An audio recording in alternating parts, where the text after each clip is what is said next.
have some things to report. We removed item J5 out of the agenda tonight. We're gonna put it on next week's agenda. And then the board took action and we upheld the district's decision to deny inter-district transfer appeal pursuant to Ed Code 46600.1, 46600.2 for student number 252602. That's all I have to report. And we can stand out for the I pledge allegiance to the flag of the United States of America and to the republic for which it stands, one nation, under God, indivisible, with liberty and justice for all. All right, tell me something good time. This is just our opportunity to publicly thank PTO and WOOP for the amazing work that they did all year. I know Andrea's here, members of the board are here. I don't see PTO, but you know, we're excited about the merger with Star Foundation. But this year, you know, once again, you guys just did a phenomenal job and supported all the schools in so many ways, and we just want to say thank you. So.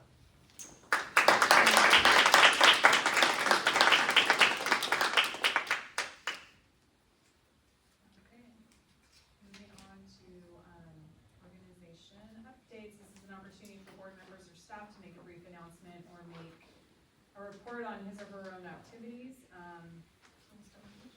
I attended the graduation at San Venancio. I attended the graduation at San Venancio, the promotion ceremony at 5th grade, and the dance festival, all of which were wonderful.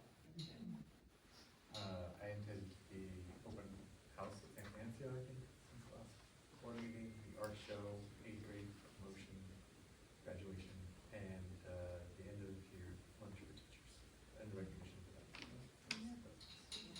I had some open houses, art show. The art show was amazing as always.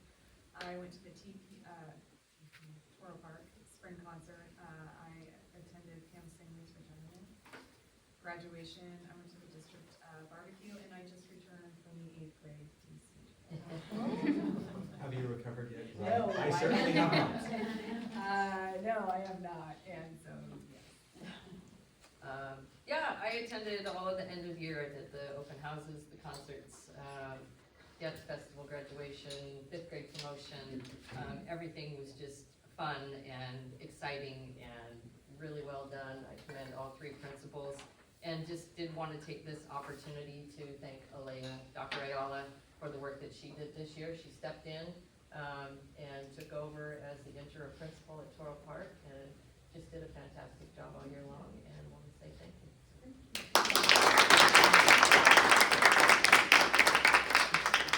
Yeah, so at San Venancio, all the end of year fun activities. You guys all came to graduation, which was great. All the activities that come along with it. The dance was fantastic. The pool party was great. All the cool stuff we do. Back at school, they had a great time, the 6th and 7th graders, with their end of year stuff, and that was great. I went to both Colleen and Pam's retirement parties, open house and art show.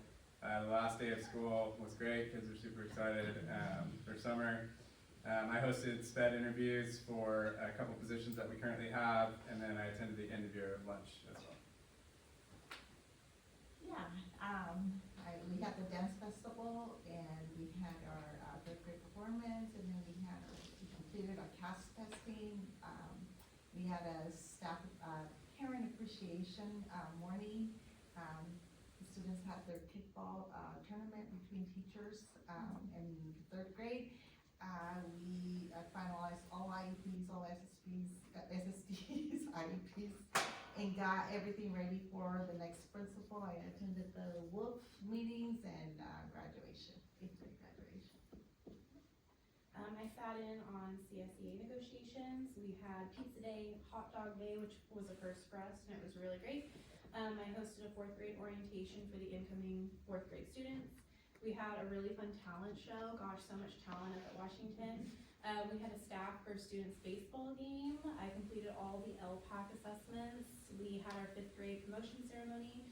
That same day I got in my car, drove down to LA. I went to the California Distinguished Schools Award ceremony. It was very nice. and now I am in full principal mode at summer school. Alright. I'll speak on behalf of GTA. Susie will be here next week. All the end of the year fun stuff. I'm sure she met with Gina at some point in that time. But GTA also elected a new treasurer.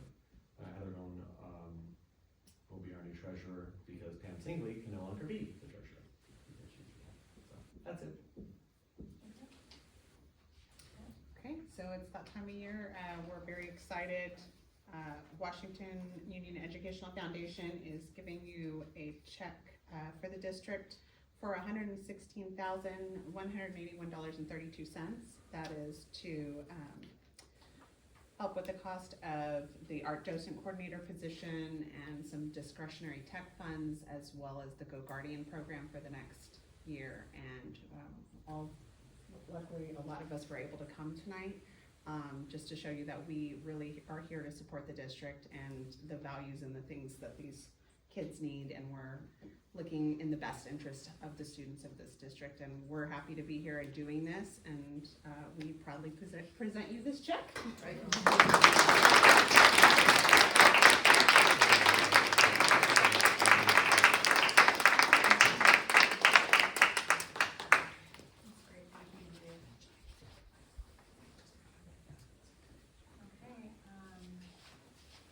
I'm gonna move on to community input. Members of the audience are welcome to address the Board of Trustees at this time regarding items not listed on the agenda. The trustees may ask questions for clarity but cannot take action on these matters. Such matters may be placed on future agenda according to law. The president may limit the time to 3 minutes for each speaker. Yeah, we have three. So first up, Anna, speaking on transfer students in basic aid. Okay. I kind of want to time, I'm gonna time it on my phone, so I can see it.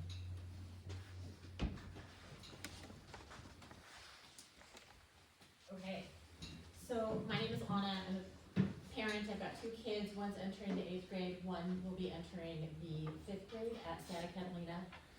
We've been in the district since both my kids are in kindergarten, and we are leaving the district with one of my kids. I tried to leave with 2, but the first one in 8th grade has a really tight group of buddies, and he was not going back. But I just want to say that I think that we live in a community that is, has amazing parents and a lot of support, and Woof, as you can see, has done an amazing job. But I have to say I'm very disappointed in the academics at the school. In this district, I feel like we live in an area where we should be getting a private school education, but we're not. And so that's why I'm sending my daughter to Catalina. And my son has not been getting his needs met, and so we've been getting him outside help and hoping that that helps. And which also dovetails into what I want to talk about with the switch to basic aid. I think that while the kids here should be getting a private school education because of the parent involvement and the teachers, they're not getting it. But what they do get is a lot of diversity, and they get a lot of kids from outside of the community, which I think is really important. I know we're really gonna miss that, we're really gonna miss the community. And I think that if we go to basic aid, we're gonna completely lose a lot of diversity and a lot of those kids that come from the outside areas, and we're gonna turn into a private school because of the area that we live in, this little microcosm of a community. And so I think that the switch to basic aid would be a bad idea. Not to mention the fact that we're keeping Washington Union open, which if we're in financial trouble, why are we leaving that school open but deciding to switch to basic aid without any other financial stuff taking place? We've been talking about finances ever since I've been coming to board meetings. I think the first board meeting I came to was the one right before we shut down for COVID, so it's been a long time.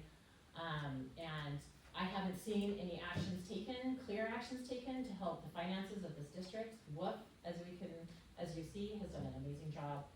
And unfortunately, some of the money that we raise does not get dispersed, I feel like, in a way that would really help educate. I don't know if anybody knows that Mr. Michael Green, but he is gonna be leaving after this year. Last I heard, he's retiring, which is an extra math program that is done in the mornings at Washington Union and San Bernardino, and that is going away, which I think also helps contribute to a lot of the good test scores that we get in our kids. And there has been nothing taken. And he came to Woof. We tried reaching out and haven't heard anything back. And so I just wanna say that I am unfortunately disappointed in this district, and that is why we are leaving, and I wish we had maybe done something sooner, but we didn't, and I hope that we can move forward in a positive direction. Okay, Megan, on school district transfer lines, Spreckles and Washington.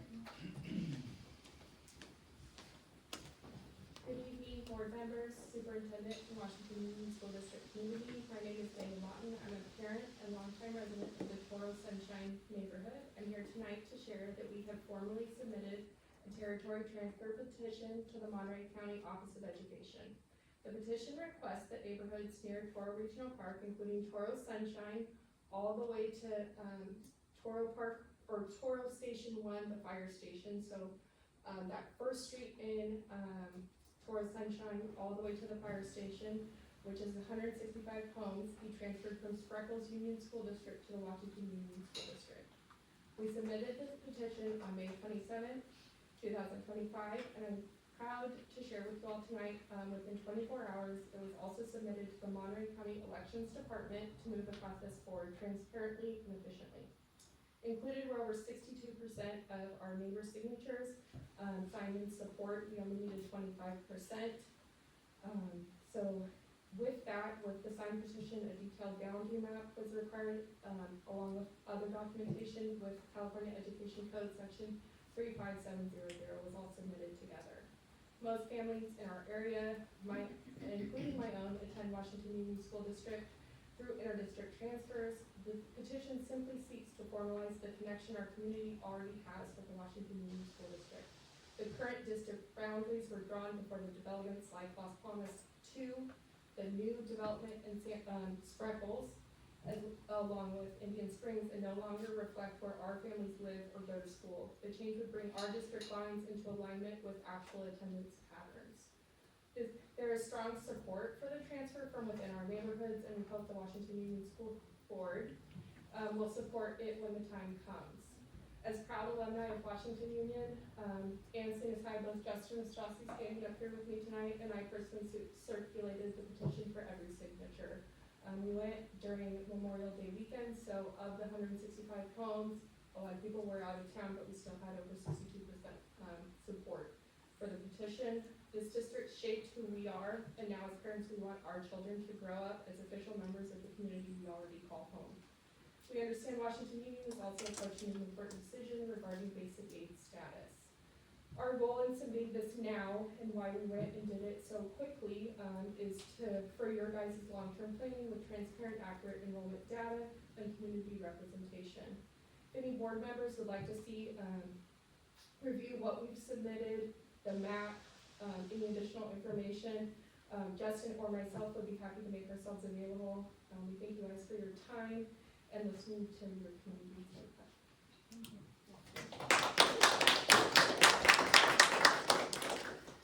Kristen, on the continued trend of declining enrollment.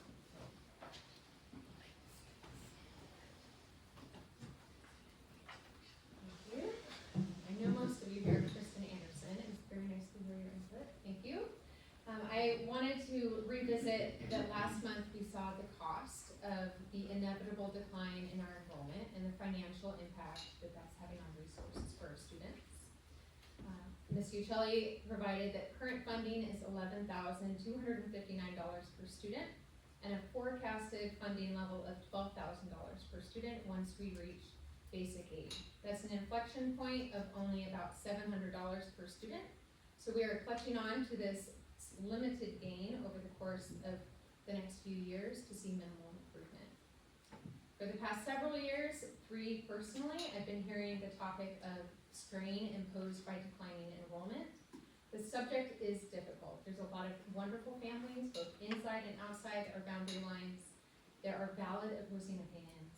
There are justified feelings involved, all of them. But setting all of those differences aside, you, the board, you can focus on the education provided to our students, the support provided to our educators, and the attractiveness of our district.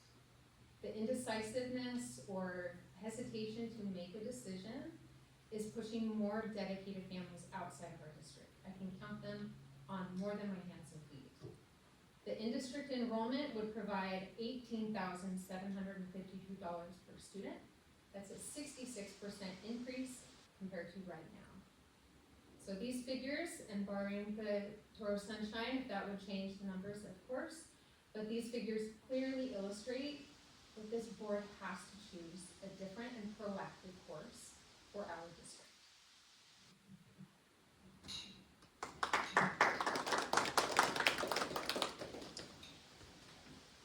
Just to clarify, the 12,000, which Kristen noted, is if we hit the threshold of Yes. current enrollment, it declines to the basic aid threshold. If we were to go firmly into basic aid, in other words, not accept inter-district transfers and just in-district enrollment, that per pupil expenditure would increase to over $18,000 per student. Am I correct, Gerardo? Where did Gerardo go? Yes. Yeah. You just walked out. Sorry, I can comment on that. The slide last month said current enrollment 750 students Mhm, for 11,259 per student. mhm. The basic aid threshold, while maintaining the transfers, would project 610 students for $12,000 per student. Correct. The in-district enrollment only would be 420 projected for 18,752 per student. That's correct. Thanks for Yeah. clarifying. Yes, thank you. Okay. That's it, okay. Moving on to correspondence. I received a phone call from Dr. Gus, Monterey County Superintendent of Schools, on the submission of the petition, and so it is now in a feasibility study. I have a question about that. We can talk, we can. Sorry. Okay, a public hearing, we're gonna move to the public hearing. Public hearing on the district's proposed 2025-26 budget. So, let's open the hearing. Yeah, I'm trying to, I'm gonna open the hearing at 6:34. Okay, so you're gonna be hearing a presentation in a few minutes. The public hearing is for any public comment on the district's budget, which has been available over the last week. So if there is any public comment, this is the time for public input. Okay. Is there any public comment? Can we just wait 20 more seconds so I can make it a minute for the public hearing? You can probably make it a minute. So I can make it a minute to close it out at 6:35.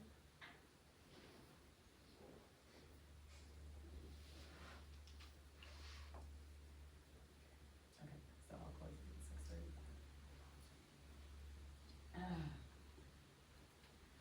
Okay, moving on to, excuse me, public hearing for a local control accountability plan, LCAP, so I will open it up at 6:35. So the local control accountability plan will be presented tonight as part of the public hearing. I'll be presenting some information on this year's plan. And this is the opportunity for any public input. Okay, do you want to do public comment? 30 seconds. 20 more seconds. 25 Just want to read seconds. Green Eggs and Ham, that works for Congress.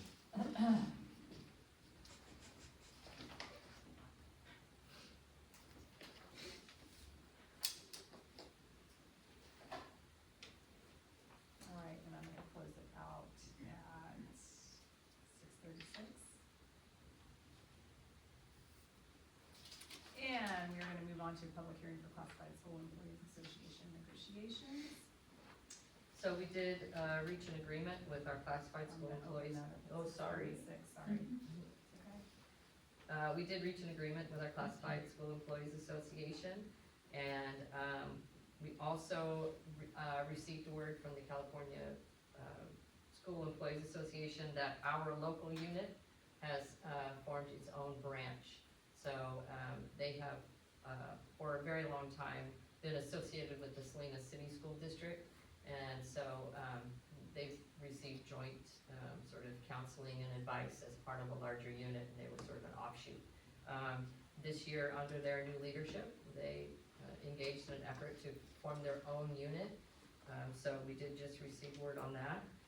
So we have finished and reached a nice agreement with our Classified School Employees Association and also welcome them as a brand new unit. And if there are any questions, this is the time for public input on that agreement. Is there any public comment? Okay, I'm gonna close it out at 6:37. All right, moving on to discussion information items, enrollment. We finished the school year at 753 students. Okay. And moving on to the work donation to WSD. We already received that, so we can move on. I'll just move on to that. Like it. Report on district curriculum activities, excuse me. Washington School District successfully completed another year of CAS testing. Scores from the test are starting to arrive via the CAS website.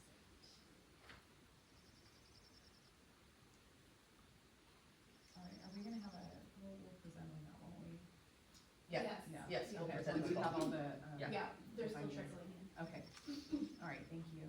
And moving on to report on LPAC testing for 24-25. All right, the English Language Proficiency Assessment for California, also known as the LPAC, was the successor to the CELT, which was the California English Language Development Test. The LPAC is the current required state test for English language proficiency that must be given to students whose primary language is a language other than English when they enter the United States. If they mark on their enrollment page that they speak a language other than English at home, they need to take the initial LPAC.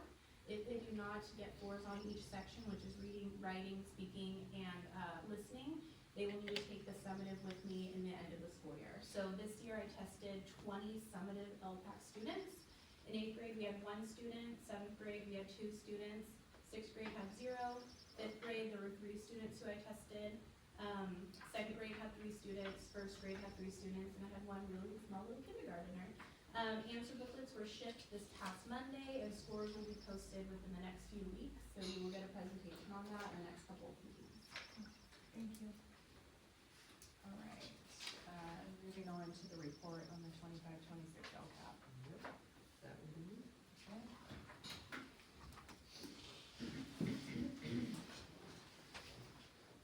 Okay, so local control accountability plan is tied to our local control funding. So what we have focused on is our unduplicated, well, it's how you serve your unduplicated students, essentially, is the message in your local control accountability plan. Our district does not have a high percentage of unduplicated students, so we receive no concentration grant funding. We just receive supplemental funding. So what this plan is information and data related to just how we're using those supplemental funds to support our unduplicated student population. So our first goal is to, obviously, we would always want to increase academic performance.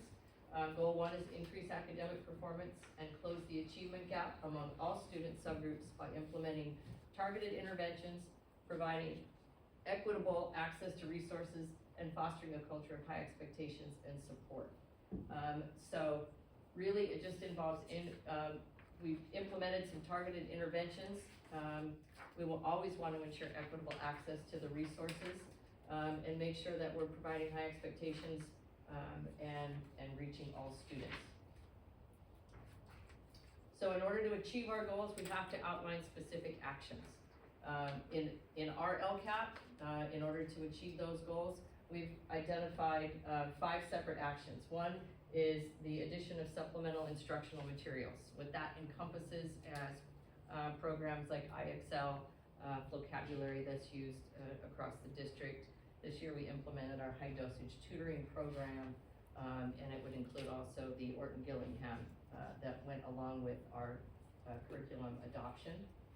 We also added a reading support specialist at Toro Park School to provide intervention and support to struggling readers. This year was the first year of the implementation of our amplified curriculum adoption. We also have an instructional aid that provides English learner reading support. We'll talk a little bit about that because that's really an area that we didn't meet our expectations, and we're gonna have to go a little bit deeper and provide a higher level of resource in the next school year. And then the other action is teacher induction, our teacher induction program, which helps us to recruit and retain and support teachers in the development of good academic resources within the classroom. So, in terms of how we did, our supplemental materials were implemented positively. The tutoring was really well received. We didn't have we had a very small tutoring program at Washington. San Bernardino staff didn't take part in it, but at Toro Park, we had a really successful tutoring program that was very highly well received. The teachers were very positive about it. The one drawback is at the end of the year, there was some fatigue. So we're gonna have to talk about what we can do to continue that program in the next school year, and find a way to support the teachers with additional resources, or find a way to keep that program going to support the teachers so that we can continue to support those students that are struggling. We have the reading support specialist who provided targeted interventions at Toro Park. Initial reports, anecdotal data only at this point. We'll have to check multiple measures as those come in, but initial reports were very positive, and the teachers reported that they felt like the students really had a great deal of support from that program. How Yeah. often was that? How often were they being individually pulled out, or? Yeah, there was pull out, individual and small group throughout the school day, just at Toro Park. And that was like once a week, once every couple of weeks? She was on campus daily, so she would just target different groups, so I don't know how often each individual student got their reading support, but she had groups daily throughout the grade levels.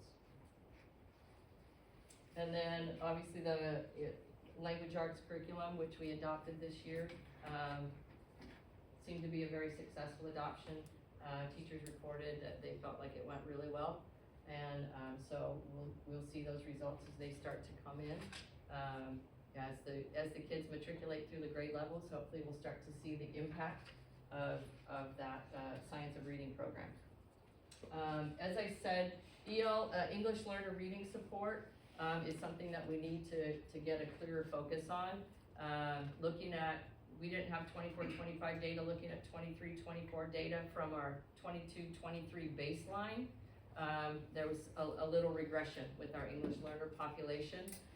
So what we need to look at is some really targeted support, and how we support our teachers in providing them with guided language acquisition within the classroom, so that our teachers have the strategies and the skills to support our English learners specifically, but they're good strategies to support all learners.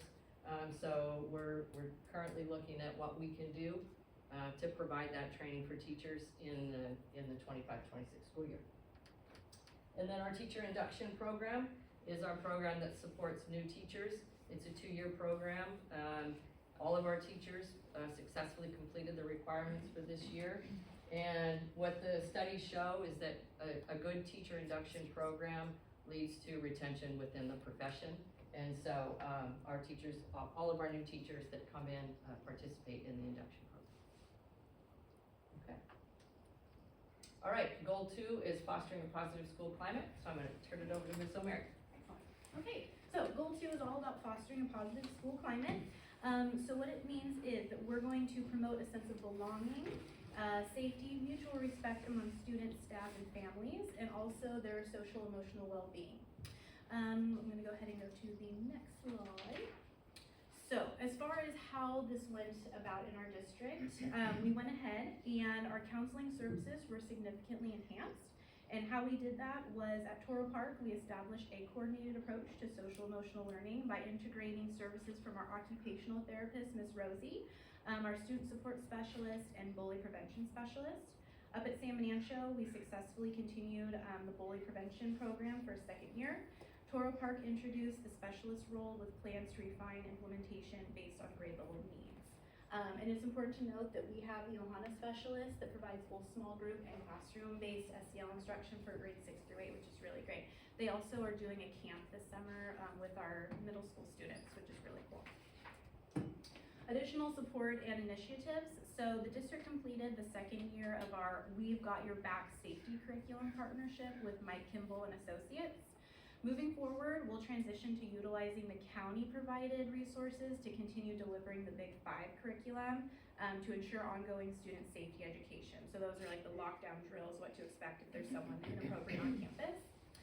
After a challenging vacancy period exceeding 1 year at Toro, we successfully filled the student support specialist position at Toro Park. So this was the Miss Megan position. After a year, we now have it filled by Miss Caitlin Kaiser, who is also the counseling intern with Mr. Abel. So it's really nice that we have those two on campus.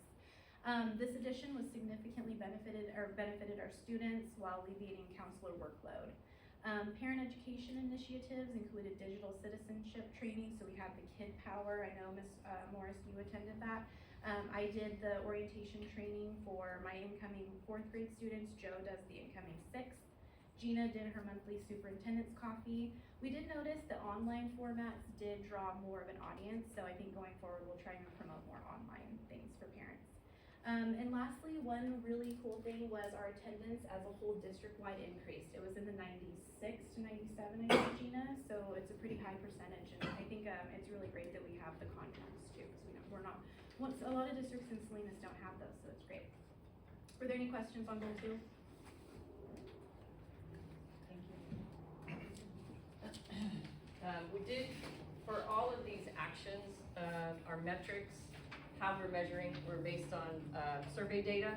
So all of that is in the report, and you can take a look at that. But we did have a high degree of students reporting feeling safe at school. Over 90% reported knowing what to do in an emergency.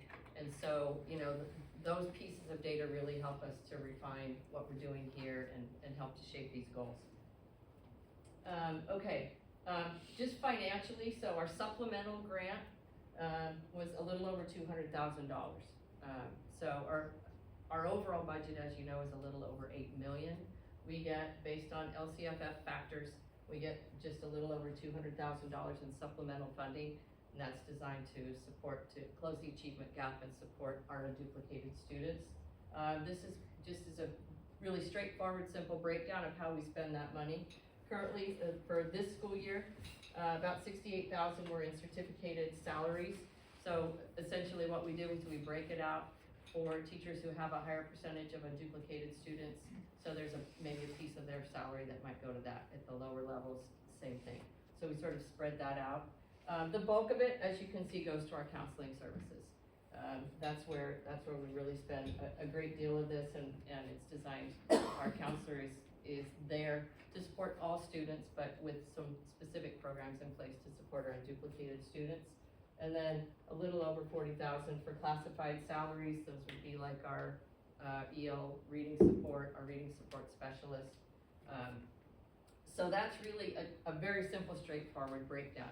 As we start looking to next year and start looking into those strategies for guided language acquisitions so we can bolster our support for our English learners, we'll start to look at moving some of these amounts out in order to bring in some of that funding so that we can support our teachers in doing that. So, you know, sometimes it feels a little bit like a robbing Peter to pay Paul to figure out how we're gonna make that work, but you know, that's sort of the position we're currently in. But what we'll do is we'll move some of this money back into general, and then we'll make some space so that we can get our teachers trained in the guided language acquisition. Question? Okay? Well, I wanted to say I appreciated, I mean, it's a long report, but I appreciated how reflective that you are in the report. This worked, this didn't work, we're gonna try this differently, and I really appreciated the thoughtfulness that went into that. Sure. And also I wanted to give a shout out to all three of the principals that, in the section on school climate, that Sam Benancio's, you know, always coming in strong, and Dr. Ayala, you kept it up there at Toro, and then Lily, you made such an increase over last year, so thank you to all three of you for that. Okay, Brian, I believe you're up, report on 25, 26. All right, so I know everybody's here for me, so. I'm gonna captivate us. Hold on.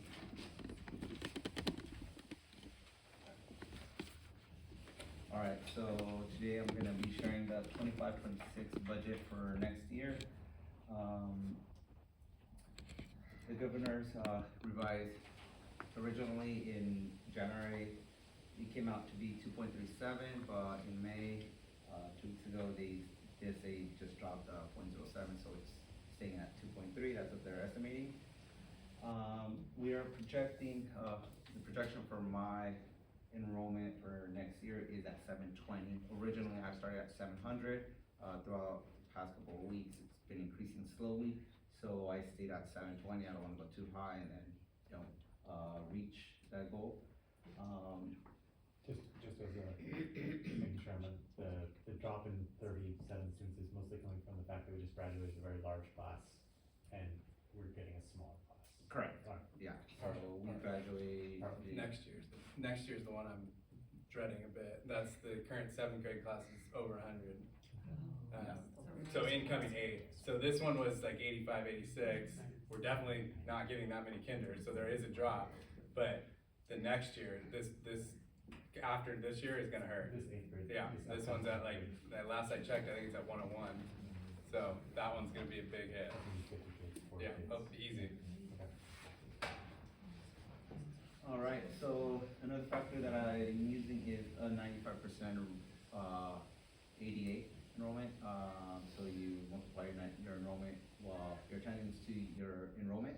So we're at 685, but we would get funded at 726 since our ADA this year was 726. So we get funded on the year prior if it's higher than your current year. Some relief for this upcoming year I'm anticipating is diesel savings. It's been drastic this year, so next year should be a little bit better by using 3 buses and our new van we decided out there, taking away some of the gas. And then Silver should kick off July 7th in Toro, so we should see some savings there as well. So the revenue coming in this upcoming year through LCFF, we're anticipating 8.4 million. The majority of it does come through taxes, which is 6.5. State aid is coming in at 1.7. I'm anticipating 183,000 coming from state, and then 347 from other local revenue avenues. So bringing in our total little over 9 million.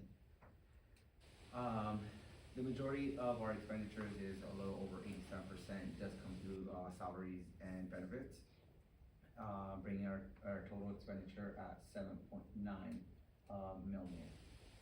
Then our revenues to our expenditures, we do have a difference of 1.1 million, but we are contributing a little under 1.1, 1.153 to the restricted fund, so should be under 16,000, which is going to be the difference.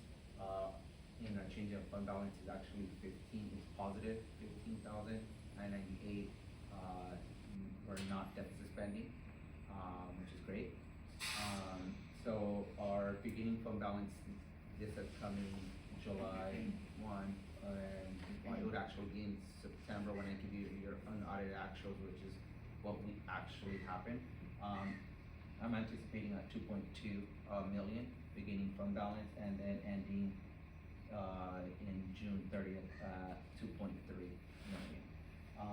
My components, the majority of it is in our budget contingency. I do have a few components there: 300,000 for safety and security, 200,000 for facilities, 175 for our bus reserve, and then our truck reserve, and then our mandatory mandated reimbursement. So our supplemental funding, Gina did go over it a little bit already. So the majority of it does come through some of our certificated and our counselors, but we are going to be moving our staff and putting in some of the expenditures and moving them over from our supplemental over to our general fund, to the wash, in other words. Then our child development, which is our Time for Me program, the revenue coming in is, we're anticipating 400,000 a little over $400,000, and our expenditures coming in a little under 388. We will be transferring over 20,000 into the general fund, bringing their ending fund balance at 138. And that 138 is basically because they deposit money in this year, so it's actually for next year, so that's why it shows so high. Our special reserve is our Fund 17. I'm anticipating, the revenue that comes in is actually interest, so that fluctuates. So I'm anticipating 18,000, sometimes it could be 25, 35. Past quarter was really good, came in at about 30,000, but I can't really anticipate it always being so high. So I'm anticipating 18,000 there, bringing our ending fund balance at 1.873. Hopefully we could get the 1.9. My multi-year budgeting, it's comparing this year to next year. So our COLA this year was 1.07, next year 2.3. Our ADA, our funding is going to be the same, 726 to 726. Our lottery for our restricted and our unrestricted is going to stay the same. The mandated block grant is increasing a few cents, and then federal and local revenue, just no increase on the federal. We don't get much. We get under $40,000, so really can't project that much. Health and welfare, there is a big increase there. It's going up 24.7%. It's not coming through, it's not hurting our budget, but it's CBT increased it 24%, but our cap's staying the same. Books and supplies, I'm anticipating 5%. Books and supplies and services. So, my revenue for our restricted, this is restricted, side, I am anticipating a slight deficit spending of a little under $4,000 this upcoming 25-26 school year, having an ending fund balance at 341,000. Our beginning fund balance should be 345. By 27-28, I do anticipate being at a little bit above $253,000. I do anticipate deficit spending next year, but 59,000 is not a whole lot that we can just try to save some costs somewhere. And then our unrestricted multi-year. So next year the outside calculator is indicating that we're gonna get a slight increase, about $40,000 from this year to next year. So we do anticipate getting about 7.8, that's after we contribute. So we have to contribute about 1.1 million, that's including SPED and our restricted maintenance accounts. So the majority of the portion, like I said, does come through salaries. About under 5 million is coming straight from salaries. Benefits is a little under 2. Oh, well, this upcoming year it's 2, and next year it's under 2 million. I do anticipate that the expenditures will increase next year, and the reason why they didn't increase as much, you'll notice the books and supplies. What I ended up doing is I moved the expenditure from this year to next year, and that's why there's a big increase of about $150,000, $160,000. I didn't put it in this year's budget. I moved it out to next year. And so our change in ending fund balance, like I said, we are not anticipating deficit spending this upcoming year from the unrestricted fund. But next year I do anticipate possibly in 26-27, 274,000 deficit spending. And then 27-28, we do anticipate another deficit spending of about $244,000, bringing our ending fund balance in 27-28 by 1.7 to 1.7 million. So the way the components of an ending fund balance is kind of just showing you how we would be allocating the funds, and the majority of it will start, our budget contingency is the one that's gonna start, going down. We do still have a special reserve, but would be going to a little bit above 1 million by 27-28. And then, we do meet our 4% economic, uncertainties. So I do know that we only have to have a 4%, but us being so small, we do wanna be, we're considered a small district, we wanna have more than just a 4%. 4% is mainly for big districts, and so 4% really doesn't work for us. So the reserve level for this upcoming year will be at 17.9 million, and this is from our unrestricted account. And by 26-27, it does increase to 18. But then by 27-28, with the deficit spending will be a little bit under 16%. And so there was some handouts there that kind of just goes over it, all this in just a few pages. It's 4 pages, so we just printed them out, just like showing it. This is easier way for you guys to kind of glance at it. Everything going on, instead of going through 20 slides, you could just go through the entire budget in 4 pages. You guys wanted to look at this at night. So, just your revenues, your expenditures, and your expenditures by function. So that's it. Any questions? Thank you.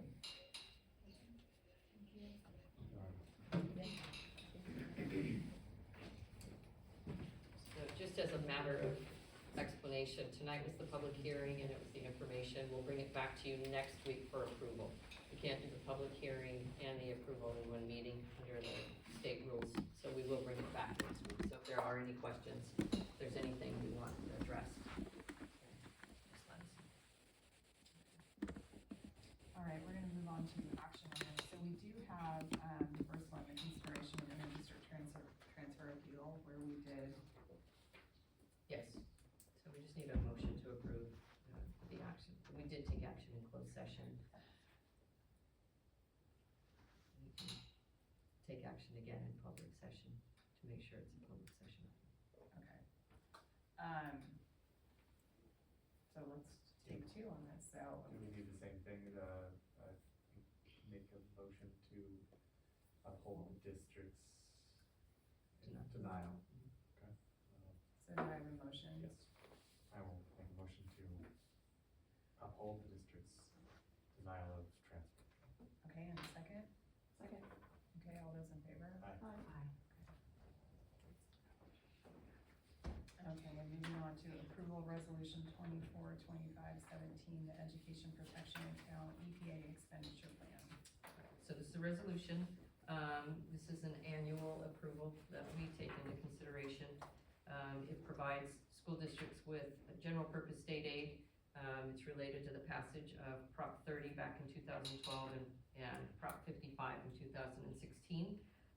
The funding is part of the district's overall LCFF entitlement. And we have the sole authority in the use of the funds. However, the funds may not be used for administrative costs. And so every year we report and we post it on the website. Did we put the report in the budget? I think if you want to walk it up there, Joe. You can see that total expenditures are $145,252, primarily towards benefits, salaries and benefits.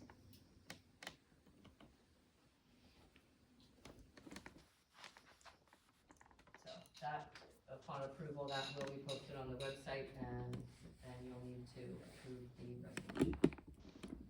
Any I'll questions? move to, Okay, I'll move to approve the resolution. all right, and a second? Roll call. Aye.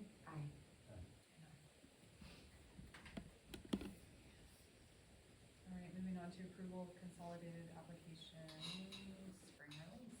Okay, this is me. So, ConApp coming to you guys for approval in the spring. This is the easy one. This is your guys' approval for us to move forward in submitting our consolidated application for federal funds. We apply for Title I, Title II, and Title IV. Title I supports early childhood education at Toro Park School. Title II is staff development for teachers and administrators. And Title IV is civic engagement, STEM, and mental health support. So we'll apply for those federal dollars. I've gone through this with you guys a few times over the years, that last year we got cut based on our federal poverty level per the 2020 census was lower than normal, maybe because of underreporting from COVID. So our monies have been cut in half recently. That doesn't stay for the whole time. There's a chance that it will go up as the federal poverty level is assessed yearly. So, you know, I guess there's two ways to look at it. Hopefully, if we want more money, our poverty level goes up. But that's within district boundaries only. Do I have a motion to approve? I'll move to approve. And a second? All those in favor? Aye. All right, moving on, approval ratification of tentative agreement with the WSD Classified Schools Employees Association for the 25-26 school year. So we did recently reach an agreement with CSEA. We actually didn't put any money on the schedule, but what we were able to do in working with the unit was do some rearranging so that we improved the position of our classified unit so that we could hopefully attract and recruit and retain qualified employees at a fair wage. So we were pleased with the agreement and we were happy to work with CSEA. Do